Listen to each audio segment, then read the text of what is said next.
Wishing you a very good morning dear students. Today we are going to solve worksheet number 20 social studies class 10th. Before we start, fill your name, class teacher name in given brackets. So today we are going to discuss the chapter sector of Indian economy. So बच्चों पहले हम chapter को पढ़ेंगे, उसके बाद उसके questions को भी सॉल्व करेंगे. सारे आंसर मैं आपको लिखवा दूंगी तो टेंशन लेने की बात नहीं है. फटाफट से चैप्टर को मैं थोड़ा सा एलेबोरेट कर देती हूँ. Sector of Indian economy. So we have seen in the worksheet 19 the around half of the workers work in the primary sector whereas its contribution is very low around 15%. हमने जो 19 worksheet solve की थी वहाँ पे हमने पढ़ा था कि there are 3 sectors of economy which as primary, secondary and tertiary, जिसमें जो प्राइमरी सेक्टर है उसका कंट्रीब्यूशन हमारे जीडीपी में यानी भारत के जीडीपी में उसका ग्रोस डोमेस्टिक प्रोडक्ट में उसका कितना योगदान होता है, only 15%. The contribution of secondary and tertiary sector is around 85% in the GDP, but they employ only around half of the workers. लेकिन जो हमारा सेकेंडरी और टर्सरी होता है उसका जीडीपी में हम कितना कंट्रीब्यूट करते हैं, 85% कंट्रीब्यूट करते हैं, लेकिन वो एम्प्लॉयमेंट नहीं दे पाता. वहाँ पे कम से कम हाफ लोगों को ही नौकरियाँ मिलती हैं. तो यहाँ से आपको क्या समझ में आया कि जो प्राइमरी सेक्टर है वहाँ पे देश के आधे से ज़्यादा लोग लगे हुए हैं जॉब में, लेकिन वहाँ पे हम देश को जीडीपी में कंट्रीब्यूट नहीं कर पा रहे हैं. ठीक है, अपनी नेशनल इनकम में कंट्रीब्यूट नहीं कर पा रहे हैं. जबकि जो हमारे सेकेंडरी और टर्शरी सेक्टर्स हैं वहाँ पर हम 85% कंट्रीब्यूट कर रहे हैं जीडीपी में, वहाँ से ही हम डेवलप कर रहे हैं, लेकिन वहाँ पे जॉब नहीं हो पा रही है. There is considerable unemployment. Considerable unemployment का मतलब क्या होता है कि जो बेरोजगारी होती है, ठीक है, एग्रीकल्चर में कंसिडरेबल बेरोजगारी होती है यानी कि अल्प बेरोजगारी जो नज़र तो नहीं आती. रिक्वायरमेंट है 4 लोगों की लेकिन 8 लोग काम कर रहे हैं, तो उसे क्या कहते हैं, considerable unemployment. There are people who are not employed at all. और कुछ लोग ऐसे हैं जिन्हें काम ही नहीं मिलता है. ठीक है, considering the situation these is need to create employment. और इन सारी कंडीशंस को अगर हम देखें तो ज़रूरी है कि हम ज़्यादा मोर एम्प्लॉयमेंट क्रिएट करें, हमें ज़्यादा जॉब्स क्रिएट करने की ज़रूरत है. उसके लिए कुछ सॉल्यूशन ये चार्ट के फॉर्म में समझाया है. How to create more employment, हम ज़्यादा एम्प्लॉयमेंट कैसे क्रिएट कर सकते हैं, तो इसके 2 तरीके हैं. एक है इन शॉर्ट टाइम, दूसरा है इन लॉन्ग टाइम. तो अगर मैं बात करूँ शॉर्ट टाइम की तो सबसे पहले हम शॉर्ट टाइम की बात करते हैं. तो शॉर्ट टाइम में स्कीम लाइक मनरेगा की तरह हमें और भी स्कीम लॉन्च करने चाहिए. अगर आप बोलेंगे मनरेगा क्या है, तो मनरेगा का फुल फॉर्म होता है Mahatma Gandhi national rural employment guarantee act 2005, क्योंकि 2005 में इसको इम्प्लीमेंट किया गया था और ये महात्मा गांधी के नाम से रखा गया है. इसे शॉर्ट फॉर्म में मनरेगा कहते हैं. इसके अलावा शॉर्ट टर्म में हम क्या कह सकते हैं, शॉर्ट टर्म मतलब जल्दी से ऐसा क्या करें कि हम जॉब बना सकें, लोगों को जॉब दे सकें. और ये क्या है, लॉन्ग टाइम में हम क्या करें, लंबे समय में कुछ सालों में ऐसा क्या करें कि आगे आने वाले लोगों के पास जॉब्स हो. दूसरा, पहले हम शॉर्ट टर्म को डिस्कस कर रहे हैं तो मनरेगा. दूसरा क्या है कि फीचर्स ऑफ मनरेगा 2005, इसको 2005 में इम्प्लीमेंट किया गया था. 100 डेज ऑफ गारंटीड एम्प्लॉयमेंट. इस स्कीम में क्या था कि 100 दिन का रोजगार दिया जाएगा, 100 डेज का एम्प्लॉयमेंट दिया जाएगा श्रमिकों को या मजदूरों को. ठीक है, लगभग 3 महीने का, आपको पता है 30 डेज होते हैं 1 मंथ में, तो लगभग 3 महीने का एम्प्लॉयमेंट दिया जाएगा. और इस स्कीम में और क्या चीज़ था कि unemployment allowances in case employ is not provided. अगर उसको एम्प्लॉयमेंट नहीं प्रोवाइड करवा पाई गवर्नमेंट तो ऐसे लोगों को अनएम्प्लॉयमेंट अलाउंस दिया जाएगा. मतलब उनको सैलरी दी जाएगी, उनको पैसे दिए जाएंगे जितना उनको दिहाड़ी होती है. मतलब एक दिन का अगर उनका 300 है तो उनको 300 पर डे दिया जाएगा 3 महीने तक, अगर उनको वो 3 महीने का काम नहीं दिलवा पाते हैं गवर्नमेंट. ठीक है, और वो काम क्या दिलाते हैं, जैसे आसपास में कोई लेबर या कंस्ट्रक्शन का वर्क है तो 3 महीने का काम देती है गवर्नमेंट, और गवर्नमेंट ही पे करती है, ठीक है। इसके बाद है एम्प्लॉयमेंट एट द विलेज और एट नियर बाय विलेज। जो एम्प्लॉयमेंट दिया जाता है वो गांव और गांव के आसपास एरिया में दिया जाता है, जहां पे वो लोग रहते हैं उसके आसपास में ही दिया जाता है। ऐसा नहीं है कि एक शहर से दूसरे शहर भेज देंगे मनरेगा में, ठीक है, आसपास के एरिया में दिया जाता है जिससे इंसान आसानी से काम कर सके। 1/3 employment is reserved for women. ये बहुत इंपॉर्टेंट है और आपको याद रखना है कि इस स्कीम में 1/3 जो एम्प्लॉयमेंट है वो वुमेन के लिए रिजर्व है। लेकिन 1/3 का मतलब आप क्या समझते हैं कि अगर 100 सीट्स हैं, ठीक है, पूरी 100 सीट्स हैं, तो उसमें से 33 सीट किसके लिए होंगी? फीमेल वर्कर के लिए होंगी, लेडीज के लिए होंगी, जिससे महिलाओं को भी काम मिले। ये तो हो गया क्या हमारा शॉर्ट टर्म का। अब हमें लॉन्ग टर्म में क्या करना चाहिए, तो लॉन्ग टर्म में देखते हैं by providing agriculture facility. Agriculture facility provide करनी चाहिए। आपको पता है कि हमारा जो प्राइमरी सेक्टर है वो एग्रीकल्चर है, जहाँ पे बहुत सारे लोग लगे हुए हैं। तो अगर हम प्राइमरी सेक्टर में एग्रीकल्चर में और ज़्यादा अच्छा करें, अच्छे बीज लाएं, अच्छी चीज़ें से अच्छे से एग्रीकल्चर करें, तो हम यहाँ पे और ज़्यादा लोगों को एम्प्लॉयमेंट दे सकते हैं और जीडीपी में भी इसका कंट्रीब्यूशन बढ़ा सकते हैं। सेकंड है चीप एग्रीकल्चर क्रेडिट, मतलब सस्ते ऋण दें, सस्ते कर्ज दें। अगर किसानों को सस्ते लोन्स मिलेंगे, बताइए किसानों को लोन मिलते हैं? नहीं मिलते हैं, क्योंकि बड़े बड़े लोगों में लोन मिलते हैं। अगर किसानों को सस्ते लोन मिलेंगे तो वो क्या करेंगे? वो ज़्यादा अच्छी फसल उगा पाएंगे, ज़्यादा अपने औजार खरीद पाएंगे, जैसे कि आपको पता है ट्रैक्टर और जो इक्विपमेंट्स लगते हैं वो सारे खरीद पाएंगे, ठीक है। और वो क्या कर पाएंगे? अपने खाने के साथ साथ ऐसी फसलें भी उगा पाएंगे जिससे बिजनेस कर सकें, जिसको एक्सपोर्ट कर सकें दूसरी कंट्रीज़ में और अपनी कंट्रीज़ में भी, सब जगह, ठीक है। Setting up industries in semi rural area, ऐसे एरिया जो गाँव और शहर के बीच में पड़ते हैं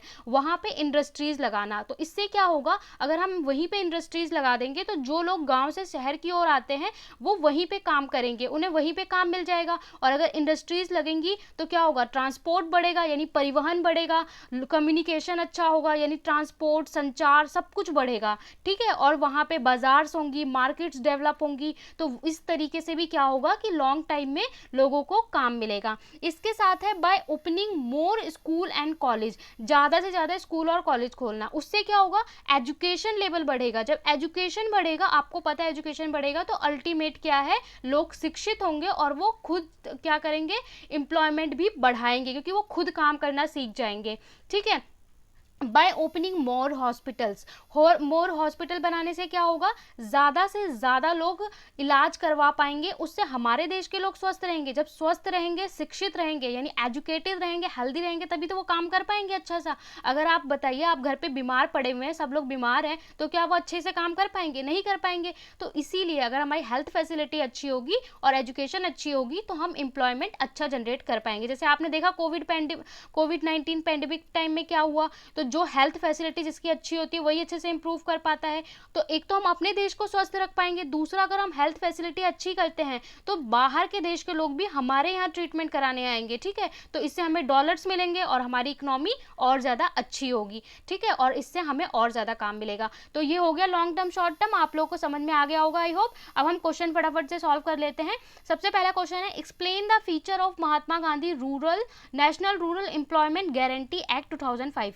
जो हमारी ये स्कीम है मनरेगा, इसके क्या फीचर्स हैं उन्हें एक्सप्लेन करिए। मैं पहले क्वेश्चन रीड कर रही हूँ, उसके बाद आपको स्लाइड्स में आंसर भी शो कर दूंगी, वहां से आप नोट डाउन कर लीजिए, ठीक है।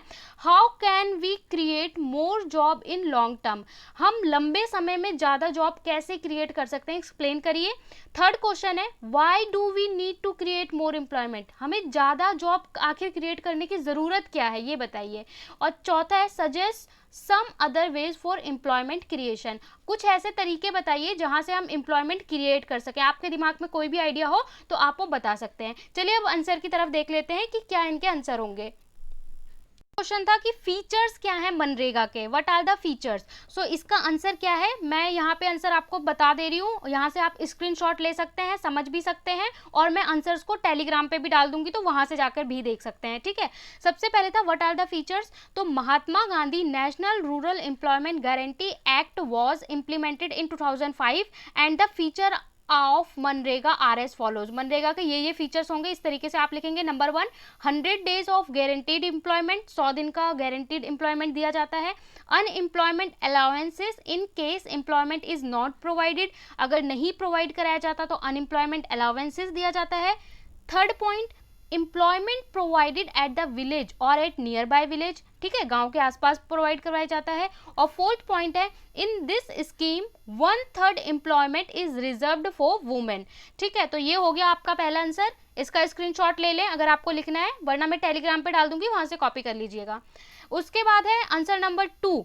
ठीक है, आंसर नंबर 2 था कि वाई वी, यहाँ पे आप आंसर नंबर 2 कर देना बच्चों। ठीक है, आंसर नंबर 2 था why we need to create more job, क्या जरूरत है हमें क्रिएट करने की। We create more job in the long term, sorry question था कि लॉन्ग टर्म में हमें किस तरीके से जॉब क्रिएट कर सकते हैं, क्या तरीके हैं, तो आप लिखेंगे we create more job in long term by following ways. हम अलग अलग तरीके से क्रिएट कर सकते हैं, कैसे। चीप एग्रीकल्चर क्रेडिट, इसमें आप लिखेंगे provide easy and cheap agriculture credits for farmer so they are able to purchase equipments and also promote commercial farming. अगर हम उन्हें सस्ते ऋण देंगे, सस्ते क्रेडिट्स देंगे, तो वो अपने इक्विपमेंट्स खरीद पाएंगे और साथ में कमर्शियल फार्मिंग कर पाएंगे, मतलब ऐसी खेती कर पाएंगे जिससे वो बिजनेस कर सके। जैसे आपको पता है कि ज़्यादा से ज़्यादा लोग गन्ना उगाएंगे, तो उससे क्या होगा, गन्ने से क्या होता है, चीनी बनती है, वो हम एक्सपोर्ट करते हैं, गुड़ बनता है, ठीक है, ब्राउन शुगर बनती है, ठीक है, और फिर हम उसे एक्सपोर्ट करते हैं विदेशों में, उससे पैसा आएगा, तो उससे किसान को भी तो फायदा होगा। उसके बाद सेकंड है setting of industries in semi rural areas so it help to provide more jobs. हमें सेमी रूरल एरिया में इंडस्ट्री लगानी होगी जिससे ज़्यादा से ज़्यादा लोगों को जॉब मिले लोकल एरिया में। थर्ड है by opening school and college, ठीक है, स्कूल और कॉलेज ओपन करने होंगे। और चौथा है by opening more hospitals and provide world class health facility, तो हमें ज़्यादा हॉस्पिटल खोलने हैं और world class health facility provide करेंगे तो ज़्यादा लोग बाहर से भी इलाज कराने आएंगे। तो ये क्वेश्चन नंबर 2 का आंसर हो गया, इसे स्क्रीनशॉट ले लें। क्वेश्चन नंबर 3 हमसे पूछा गया था कि क्या ज़रूरत है, वाई, हमें क्या ज़रूरत है ज़्यादा एम्प्लॉयमेंट क्रिएट करने की, तो उसके लिए आंसर लिखेंगे almost half of the workers work in the primary sectors whereas its contribution in only 15% in GDP and the contribution of secondary and tertiary sector in GDP is around 85%, but they employ only around half of the workers। तो इसका मतलब ये है कि आधी से ज़्यादा जनता primary sector में लगी हुई है, लेकिन वो जीडीपी में कितना कंट्रीब्यूट करता है, केवल 15%, और जबकि सेकेंडरी और टर्शरी में 85% कंट्रीब्यूट करता है, लेकिन वहाँ पे आधे लोगों को ही जॉब मिलती है। There is considerable unemployment in the agriculture. For consideration, आपको क्या करना है, इन सारी कंडीशन को कंसिडर अगर हम करते हैं, these reasons we need to create more employment, इन कारणों से हमें ज़्यादा एम्प्लॉयमेंट क्रिएट करने की ज़रूरत है। ठीक है, यहाँ पे 2 बार इन लिख गया है, एक ही बार लिखना है। इसके बाद क्वेश्चन आपका 4 पूछा था कि आप बताइए आपके पास क्या तरीके हैं जिससे हम और ज़्यादा जॉब क्रिएट कर सकें, तो उसके लिए मैंने यहाँ पे 4 पॉइंट्स लिखे हैं, आप चाहें तो और भी लिख सकते हैं। There are some other ways for employment creation which are as follows. सबसे पहले आप लिखेंगे प्रमोट टूरिज्म। टूरिज्म मतलब होता है पर्यटन, उसको प्रमोट करें, उससे क्या होगा, ज़्यादा से ज़्यादा लोग घूमने आएंगे। अगर हमारा टूरिज्म हम प्रमोट करते हैं तो लोग घूमने आते हैं, विजिट करते हैं, मार्केट्स बनती हैं, लोग खाना खाते हैं, ठीक है, सामान खरीदते हैं, तो उससे वहाँ के लोगों को काम मिलता है, जॉब मिलती है। Promote hand and craft. Hand and craft क्या मतलब होता है, हाथ से बनी हुई चीज़ें। जब अगर हाथ से बनी हुई चीज़ों को हम प्रमोट करेंगे तो क्या होगा कि हमारे जो छोटे छोटे वर्कर हैं या छोटे गाँव और शहरों में लोग रहते हैं उनको काम मिलेगा, ठीक है, और हमारे कल्चर का भी प्रमोशन होगा, इंडियन कल्चर का। थर्ड है provide world class health facility. हमें अच्छी हेल्थ फैसिलिटी प्रोवाइड करनी चाहिए जिससे कि बाहर से भी लोग हमारे यहाँ ट्रीटमेंट कराने आए, ठीक है, इससे भी हमें एम्प्लॉयमेंट होगा, बढ़ेगा employment. Invest in technology sector, क्योंकि हम नए ज़माने में जी रहे हैं इसलिए हमें टेक्नोलॉजी को भी बढ़ाना होगा और टेक्नोलॉजी में ज़्यादा इन्वेस्ट करना होगा, ज़्यादा पैसे लगाने चाहिए। तो क्या होगा कि टेक्नोलॉजी, आप पता है कि आज फ़ोन से आप पढ़ रहे हैं, टेक्नोलॉजी कहाँ पहुँच गई है, तो टेक्नोलॉजी को इम्प्रूव करेंगे तो हम और ज़्यादा एम्प्लॉयमेंट को जनरेट कर पाएंगे। तो इसका भी स्क्रीनशॉट ले लें, आंसर 3, आंसर 4, और सारे आंसर मैं डाल दूंगी टेलीग्राम पे। मुदिता IAS वॉरियर्स टेलीग्राम ज्वाइन कर लें। इसके अलावा आपको किसी भी चैप्टर में कोई डाउट है तो वो मुझे कमेंट बॉक्स में बता सकते हैं, या इस क्वेश्चन में कोई डाउट है तो वो भी कमेंट बॉक्स में बता सकते हैं। Thank you so much guys.